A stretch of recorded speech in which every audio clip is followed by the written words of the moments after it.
There are only 5 countries that have never defaulted on their debt: Norway, Canada, New Zealand, Switzerland, and Singapore.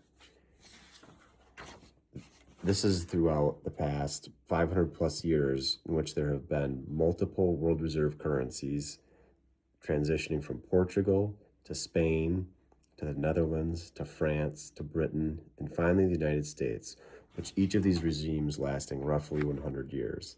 So, how long do we have until the world reserve currency shifts again and the US is forced to default or restructure its debts?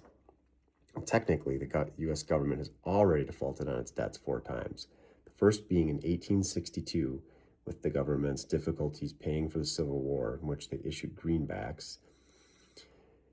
The second being in 1933, when the government defaulted on gold bonds.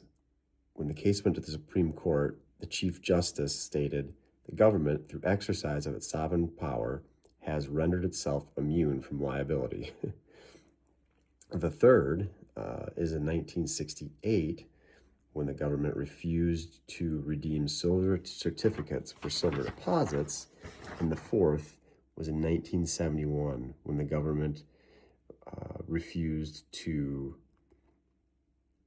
redeem dollars for gold under the Bretton Woods Agreement. So the question is, what is the next technical default, debt restructuring of the US government going to look like, and how are you prepared for that? I guess I would suggest broader exposure to commodities, precious metals, foreign equities, land, real estate, real assets, because during these debt restructurings, debts that can't be paid won't be paid, or or the debts will be inflated away. So make sure you're trying to protect yourself. Think about that in your asset allocation. And just a little food for thought. Talk to you later. Bye.